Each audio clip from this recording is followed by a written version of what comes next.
everyone, welcome to Module 5, How to Cite Resources Using a Bibliographic Software called NoodleTools. My name is Loreli Ambris, I'm the head librarian at the Northwest Campus, and I'm going to be teaching you how to cite using a bibliographic software. I show you when we were searching on a previous module, how to search online databases, how to copy-paste a pre-formatted citation into your Word document or PowerPoint. Now we're going to be using a bibliographic software. When you go to a university or college, another college, a four-year institution, they have other ones called RefWorks, EndNote. But here at El Paso Community College, we're using NoodleTools, and that's what I'm going to show you how to use today. So we're going to go back to our LibGuide. Quick run if you forgot or we're not looking at the previous modules. You go all the way down, click on Library Research Guides. We're going to type as marker, and we're going to go to the Historical Film and Analysis LibGuide. And now we're moving into the Citation and Writing Styles tab.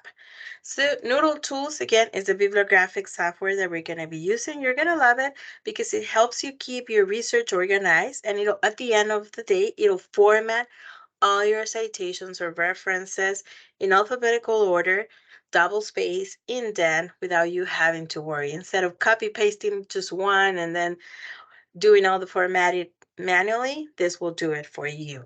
So pay close attention again because you're gonna love it. The good thing is it's a video. You can always pause, go back, go forward, and look at it all over again. Here at the bottom, we also have resources. When we were doing the online databases, I also mentioned that it's your responsibility to double check that the format is correct. So you have different resources to use. You can always come physically to any of the 5 campus libraries and use the manuals, MLA, APA, or Chicago, to double check the format is correct. So we have all the manuals here and additional manuals that cover more than one of the writing styles, like the Ear Writer's Reference by Diane Hacker. We also have additional online resources for you to check, like the Purdue OWL, for MLA Chicago, the Son of Citation Machine. There's a quick citation guide for the citation manual. Before I go into NoodleTools, I also on the homepage, I have a handout that it's called Citation Styles, APA, MLA in Chicago, and it's also available below where you click to this. In the same box where you click access this video, right below, it's also available there. So you have all 3 side by side, MLA, APA, and Chicago. This video was created for Dr. Smucker's class, so she allows you to use any of the 3 formats. If you're doing this for another class, make sure you're using the correct format based on your assignments instructions by your class instructor, okay? Again, for Dr. Smucker, you can use any of the 3, MLA, APA, or Chicago. This handout has 4 pages. The first 2 pages are examples of online resources and how to cite them. The 2 second pages are examples of spring resources, and you have also the same links that you have on the LibGuide for MLA, APA, and Chicago. Why? Because you might not find one of the examples of something that you're citing, if it's a core report or anything, a manuscript that is not listed here as an example, so you can always go to the main source and check for other examples. Or you may not like my handout and I won't get offended. There's plenty of resources you can use to verify your citation styles. Like I said, your manuals and different websites. Let's move on to NoodleTools.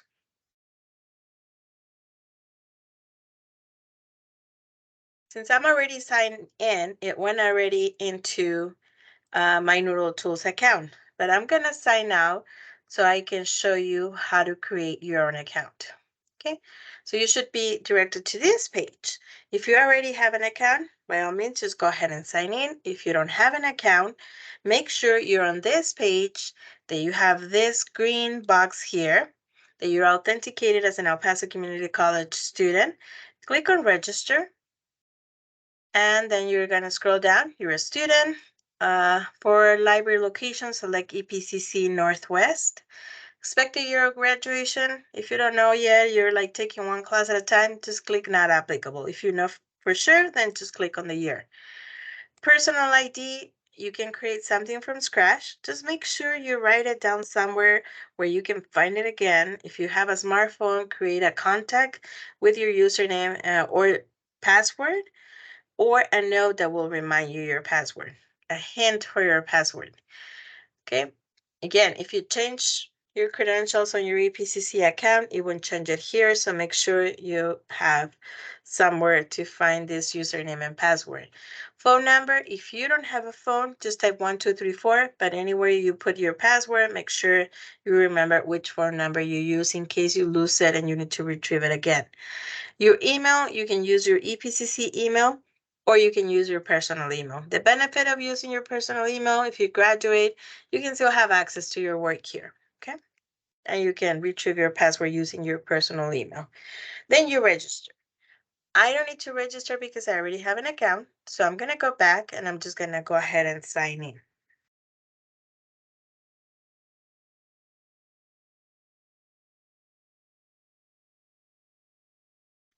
And we're going to create a new project.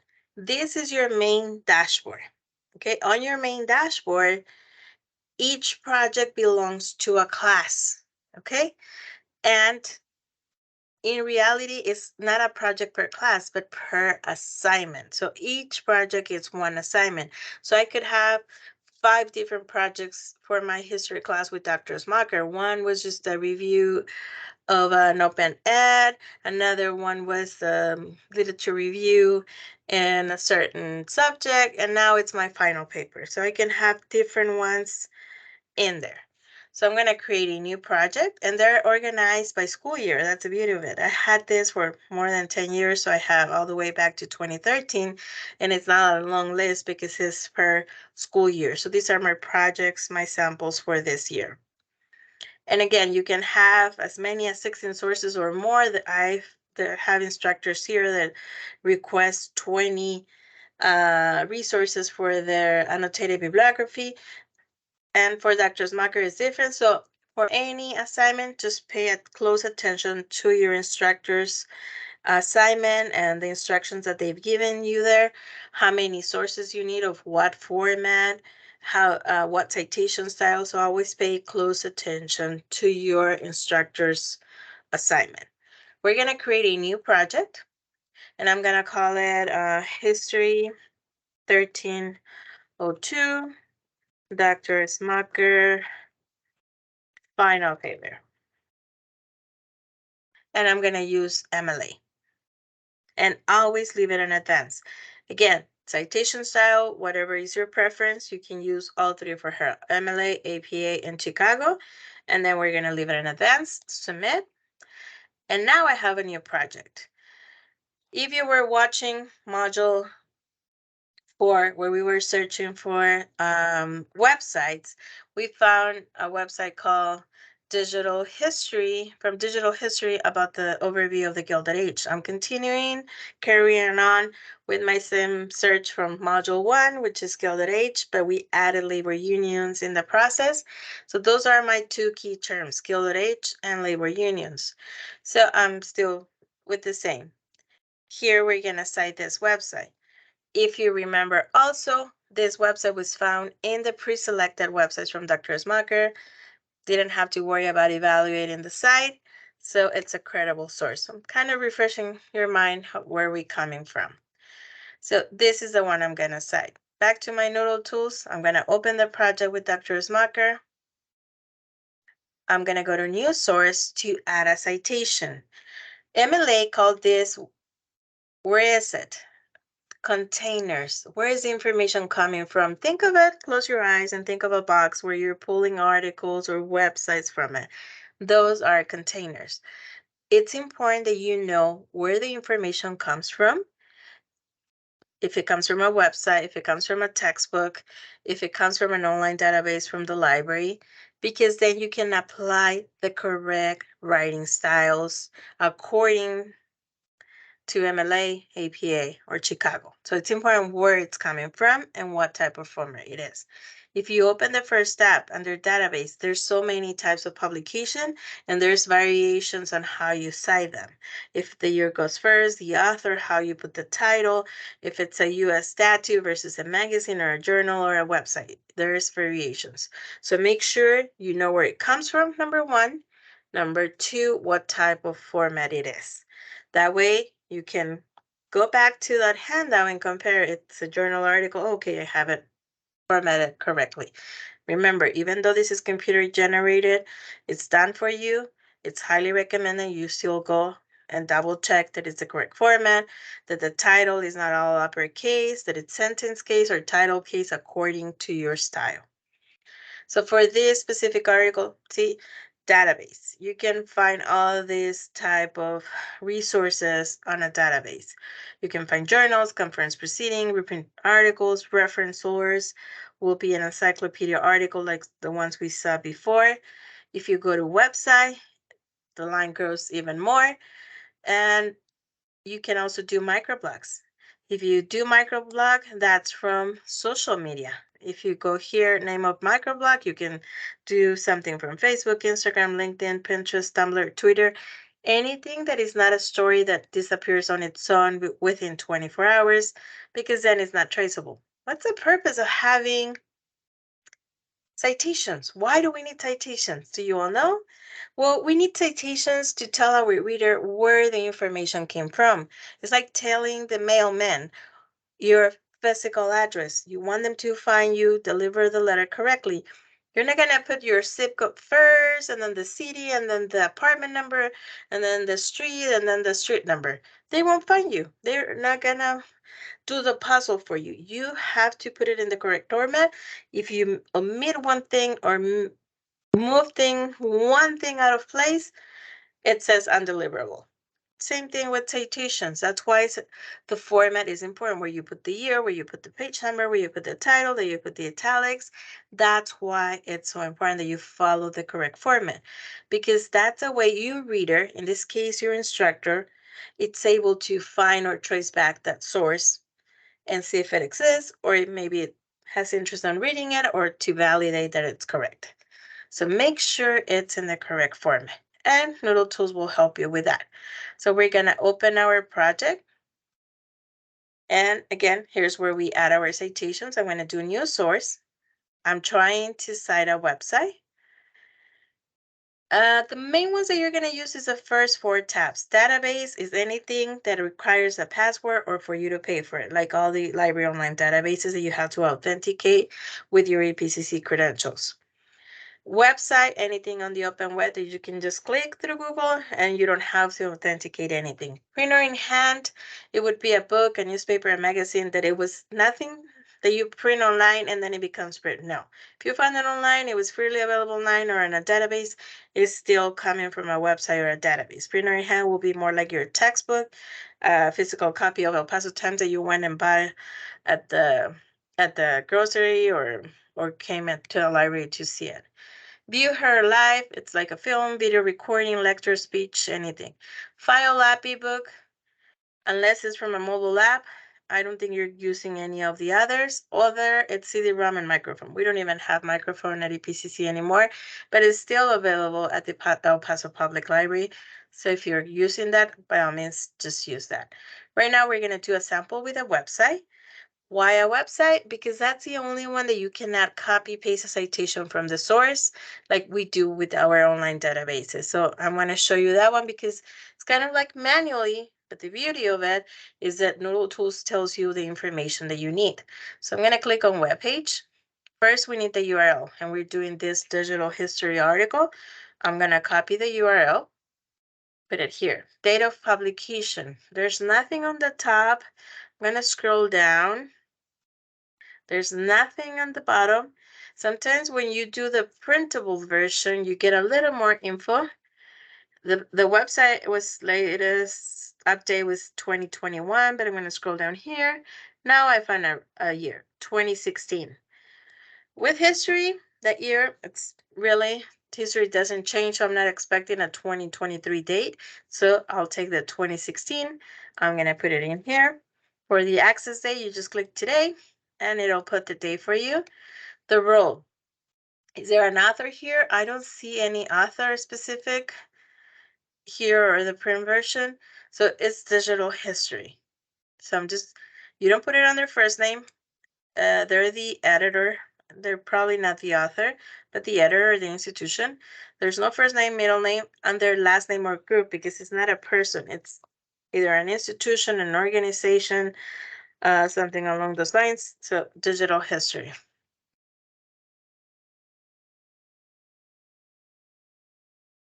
Web page or document article. So the title is Overview of the Gilded Age. And that's what I'm going to copy here. There's no need for English translation. Name of the website is Digital History. But who is behind Digital History? Who's doing this? Is there an institution? Is there a person? So the way to find out, it's either you go back here, remove this from the article to see the main page. And then it says partners, credits. Let's look at credits. This website was designed and developed to support the teaching of American history in K-12 schools and colleges, and is supported by College of Education at the University of Houston. So now we have someone. It's not a person, but now it's like a name of an institution. Same thing, publisher of this website, it would be the College of Education, University of Houston. You can put it here or you can put it over here, either or you can leave University of Houston here and the group is the College of Education. Those are the two ways and it will still be okay. There's no addition, version, revision. My article, it's about labor unions and Gilded Age. So I'm going to look for my quote for labor unions and it's right here. I can copy this and under my annotations, so later when I'm writing my papers, now I know why I selected.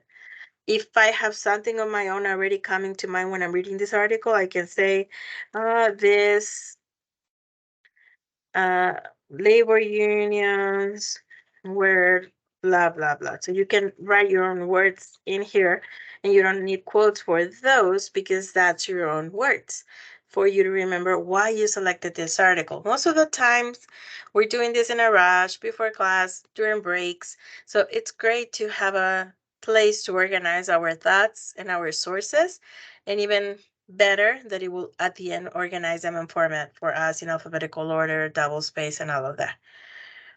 So it created now my citation and my notes there. And also we've talked before about clicking and getting lost where we found the information. Sometimes we do the first sit just to find information, but not really to read the full article or write. We skim through it and we think it's good. So that's a place to keep all our sources organized. If you click on this pointing up arrow, it will take you back to the original source. So that's also something nice about this software. If you come 3 days later, now you're writing your paper, now you had time to go and carefully analyze that article, and you're like, no, you know what? I don't like it. I'm not going to use it. I don't want it. You can click on these 3 dots and delete it. You don't have to use it. If you decide to use it, need also help with in-text citation, you click in text and it'll tell you how to cite it within your paper. Using MLA, all you need in parentheses is digital history in there. Okay. Now I'm going to show you how to cite sources coming from our library online databases. So we're going to go back to our LibGuide. We're going to go to home. We're going to go to articles and databases. Most of our databases, Credo, American Historical Newspaper, all of them are very similar. So I'm just going to pick one of them. Let's do Credo. So I'm going to do Gilded Age.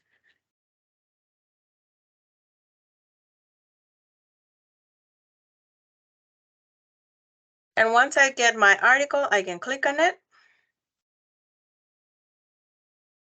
If I go here, then it's cite. And before I told you, select the right citation style. In this case, I'm using MLA, copy, paste it into your Word document. Now we're gonna export to NoodleTools, okay? And since I have my project already open, it's not asking me to sign in or anything. I just make sure it's selecting the right project. If it's not, then I open the drop-down menu and select the right one, but it is on the right one, so I'm gonna import. If I go back to my NoodleTools, refresh the screen, and it's already there. It's a book, chapter, or section because it's coming from an encyclopedia, a reference source. And I didn't have to type like I did manually with the website. It's already all there. If there's an error that I see something, I can always go and edit and fix it. Or if there's a quote that I already know I like that I want to use, let's see if it has anything on labor unions. Doesn't look like it, but let's see, I kind of like this one. So then I can use this quote. I can go back to my NoodleTools, edit, scroll down to my annotation, and paste my quote. So it's already in there.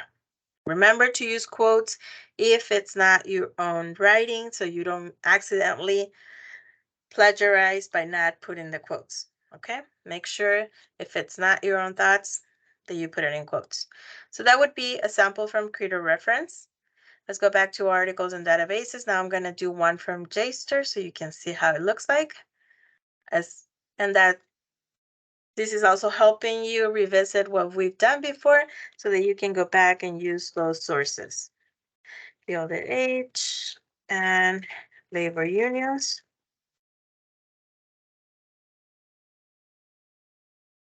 Okay, let's see. I like this one, workers and diplomacy. I'm gonna cite it.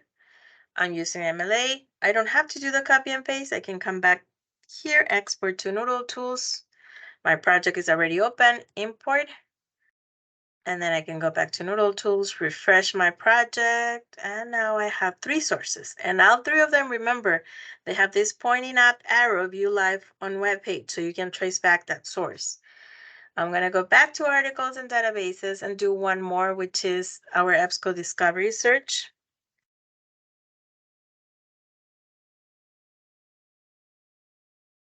And the reason I want to show you EBSCO, anything that you see here in the domain that says EDS or EBSCO host, it's slightly different. Let's say I want an electronic book.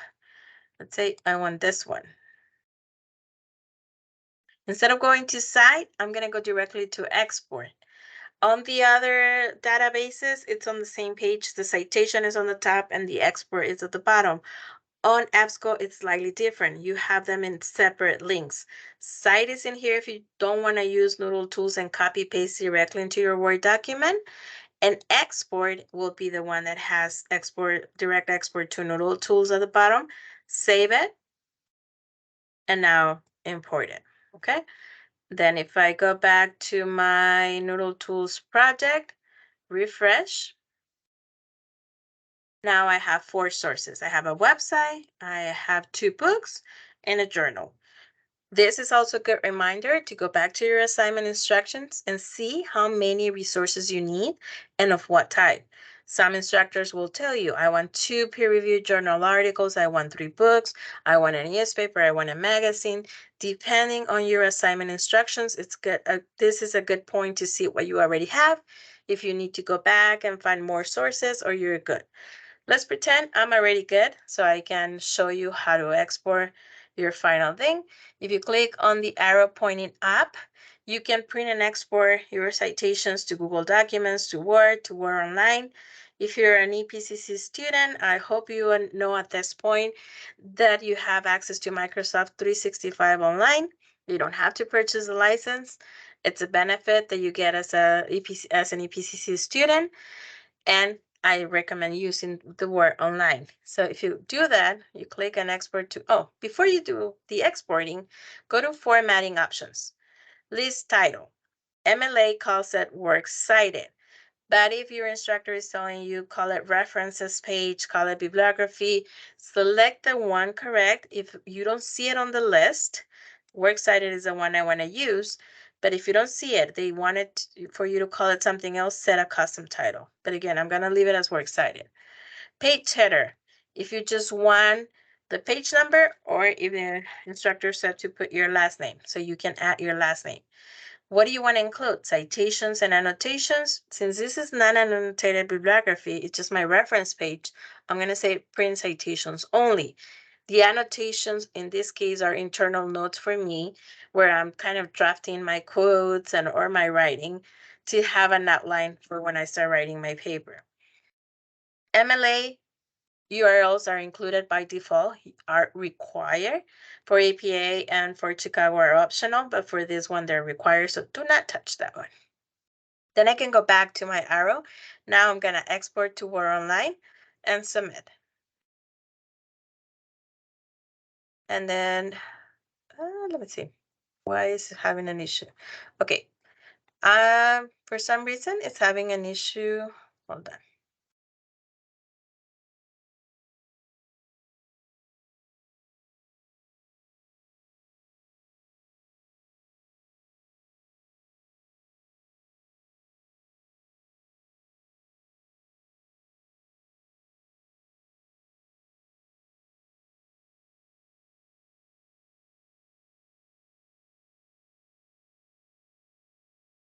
So when you're done doing your formatting options, you come back to the pointing up arrow, and then we're gonna export to Word. And then you submit. It's gonna create like a temporary file. It's gonna ask you where you wanna save it. You save it. And then you can open that document. We have our final product.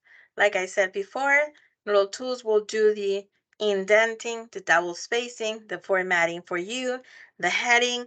So either you start writing your paper here or you copy paste this where you have your paper, but all your resources are done. Again, alphabetical order, everything. If at this point you still see a mistake, probably the only thing you have to do is make those link aptic, but make sure if you do like a space or something, you fix it again. But that's probably the only formatting that you have to do at this point. That's about it, but you don't even have to make them active links. It could stay the way they are, but if you choose to, again, just do a space and it'll make them active links after that. Okay. I hope you learned something good. If you don't like NoodleTools, you can always still go back to your copy and paste directly from our online databases or create your own citations manually. Thank you so much. And if you have any questions, go back to the LibGuide where you found this video. Email me, lambris@epcc.edu. Set up an appointment. You can also call me, 915-831-8886, and I'll be more than happy to help you. Or you can always go to our chat online and chat to a librarian to ask any questions. Thank you for watching this module.